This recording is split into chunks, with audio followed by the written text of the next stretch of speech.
friends, welcome to AJ Colors. இன்னைக்கு நம்ம பார்க்க போகிறது இன்னொரு வேரியேஷன், ஃபெதரில் இன்னொரு வேரியேஷன், டபுள் ஃபெதர் ஸ்டிச் அப்படின்றது. என்னென்னா ஃபெதர் ஸ்டிச்சில் எப்படி லெஃப்ட் ரைட் அப்படின்னு சொல்லிட்டு ஒரு வி லெஃப்ட்லேயும் ஒரு வி ரைட்லேயும் அப்படியே மாறி போட்டுட்டணும். இது டபுள் என்னென்னா ரெண்டாக சேர்த்து போட போகிறோம். அது எப்படி போட போகிறோம் அப்படின்றது இப்போ பார்க்கலாம். இப்போ அதுக்காக நான் என்னென்னா முதல்ல வந்து ஃபோர் லைன்ஸ் எடுத்துருந்தேன். இப்போது 5 லைன்ஸ் எடுத்து வந்திருக்கேன். என்னென்னா லெஃப்ட்லேருந்து ஆரம்பித்து அப்படியே ரைட்டில் வந்துட்டு ரைட்லேருந்து அப்படியே மறுபடியும் லெஃப்ட்டு, ஸோ மாற்றி இதே மாதிரி போகிற மாதிரி. இப்போ நான் அதுக்கு 5 லைன்ஸ் போட்டு வந்திருக்கேன். அதேமாதிரி 0.5 சென்டிமீட்டர் விட்டு வந்திருக்கேன். இப்போ நான் சென்டர் பாயிண்ட் தேர்டில் ஃபர்ஸ்ட் பாயிண்டில் எடுத்து வச்சுக்கிறேன், பின் பண்ணிவிட்டேன். இதே மாதிரி தான் நம்ம 0.5 எல்லாத்தையும் மார்க் பண்ணியிருக்கேன். 1 சென்டிமீட்டர் கேப்பில் விட்டுட்டு இந்த வி ஷேப்காக அடுத்த கீழே உள்ள சென்டருடைய எனக்கு இதான் இதோட செகண்ட் லைன். ஸோ இப்படி பின் பண்ணி எடுத்துக்கிறேன். இப்போ இங்கே ஒரு வி ஷேப் வந்துச்சு. இப்போ என்ன பண்ண போகிறேன், லெஃப்ட்டில் போக போகிறேன். இப்போ இதுலேருந்து 1 சென்டிமீட்டர்னால் செகண்ட் லைன், நான் 4th லைன்லேருந்து 1 சென்டிமீட்டர் செகண்ட் லைன். இப்போ மறுபடியும் இதோட வி ஷேப்புக்காக இப்போது கீழே வி ஷேப் எடுக்க போகிறேன். இப்போ செகண்ட் வி இந்த சைடு வந்துடுச்சு, லெஃப்ட்டில் வந்துடுச்சு. இப்போ மறுபடியும் இன்னொரு வி ஷேப் போட போகிறதுனால தேர்ட் அடுத்தது அந்த அடுத்த வி ஷேப்பை லெஃப்ட்லேயே போகிறேன். எடுத்துட்டு இப்போது லெஃப்ட்டில் நான் என்ன பண்ணிட்டேன்னா மொத்தமாகவே வி ஷேப் ஃபுல்லாக லெஃப்ட்லேயே போயிடுச்சு.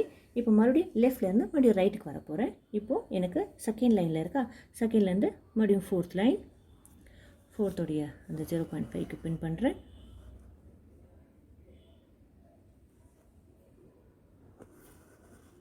மறுபடியும் அடுத்த வி ஷேப் வந்துச்சு. மறுபடியும் ரைட்லேருந்து இன்னும் ரைட்டுக்கு போக போகிறேன்.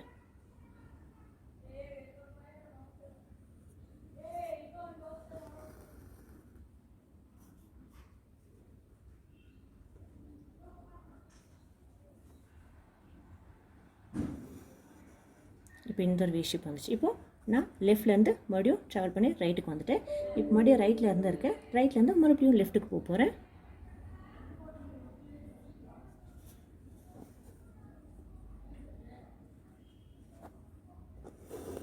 எடுத்துகிட்டேன். இப்போ மறுபடியும் இன்னும் லெஃப்ட்டுக்கு போக போகிறேன். டோட்டலாக எடுத்துகிட்டேன். இப்போ லெஃப்ட்டுக்கு வந்துட்டேன். இப்போ மறுபடியும் ரைட்டுக்கு போக போகிறேன்.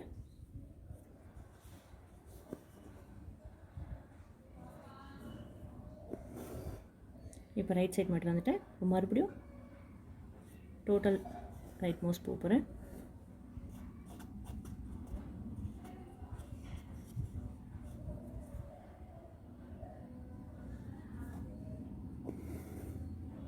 எடுத்துட்டேன். இப்போ மறுபடியும் லெஃப்ட், இப்படியே கண்டினியூ பண்ணிக்கிட்டே போனால் இதுவும் ஒரு ஸ்ட்ரெயிட் லைன் மட்டும், ஒரு எம்டி ஒரு பிளெயின் ட்ரெஸ்ஸில் இந்த ஷேப்பை வச்சு மட்டுமே ஃபுல்லாக கூட ஒரு ஸ்ட்ரெயிட்டாக சுடிதாரில் போட்டால் கூட ரொம்பவே அழகாக இருக்கும்.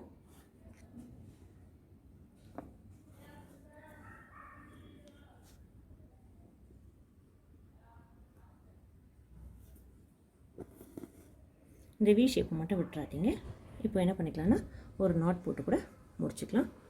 ரைட்லேருந்து ஆரம்பித்தேன், லெஃப்ட்டுக்கு போனேன், மறுபடியும் ரைட்டுக்கு போனேன், மறுபடியும் லெஃப்ட், மறுபடியும் ரைட், மறுபடியும் லெஃப்ட் வச்சு முடிச்சுட்டு இப்போது ஒரு ஷேப் ஃபுல் கம்ப்ளீட் ஆன மாதிரி இருக்குது. ஸோ அதை நான் க்ளோஸ் பண்ணிக்கிறேன்.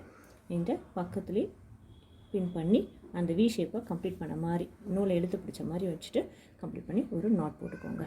இதுதான் டபுள் ஃபெதர் ஸ்டிச். என்னோடய வீடியோஸ் பிடிச்சிருந்ததுன்னா லைக் பண்ணுங்கள், ஷேர் பண்ணுங்கள், சப்ஸ்கிரைப் பண்ணுங்கள். Thanks friends.